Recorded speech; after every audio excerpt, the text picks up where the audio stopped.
Welcome back to Wipeout Hill in Moab, Utah, where Land Rover's chief instructor, Bob Burns, is coaching Diane Mercer, a software engineer from Denver, Colorado, how to get her 5,600-pound Range Rover Sport up the last few feet of slick rock. Everyone piled out of their following vehicles, cameras in hand, to watch the newest Land Rovers and their novice pilots attack the rocks. Had I not been on these events before, I would have thought there was no way the Range Rover Sport could inch its way up the 25-foot-high, 40-degree sandstone incline that the Land Rover folks propose we climb. Well, see, if we go more right, what happens is we run out of sill clearance. So that's why that one little rock's there. So if I put you way left, that gets my rear way over where we want me, and that gives us a perfect deal. Very gentle on the throttle. If you see me go like this, just back off everything, get on the brakes. We'll reevaluate what's going on. Otherwise, just keep going very gently forward.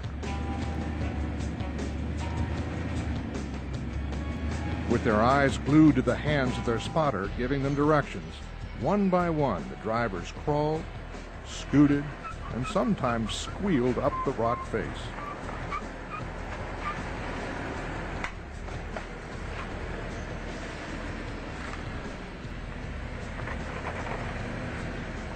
Then it was my turn.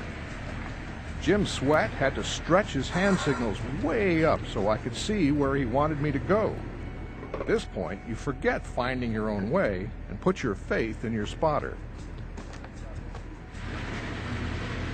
Notice how the front and rear wheels are powered thanks to locking differentials. The left side was turning as well. Not all SUVs have this feature. It made the seemingly impossible a mere drive in the park. Yeah, right.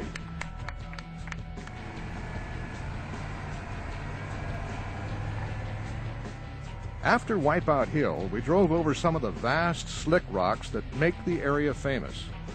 By chance, there were 5 black Range Rovers at the rear of the convoy. It kind of looked like a presidential motorcade took a seriously wrong turn.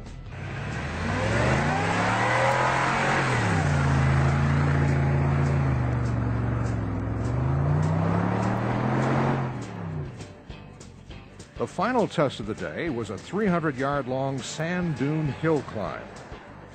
There was but one way to attack it, with plenty of throttle, momentum, terrain response in sand setting, and a bit of luck.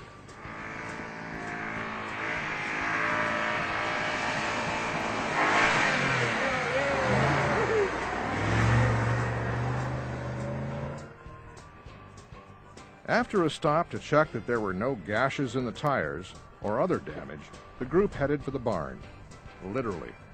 Bob, you have a heck of a responsibility taking, what is it, about $500,000 worth of vehicles and people from Manhattan who have never been over anything worse than a speed bump into the most challenging off-roading in the country. Do you worry about it? I don't know if worry is the right word, but we certainly focus on it quite a bit. I think it's a great opportunity. A lot of these people are owners, and they have no idea of what their vehicle's capable of. More importantly, they have no idea what they're capable of. So I think we ease them into it. Our trail today, as you saw, starts out gently and ramps up.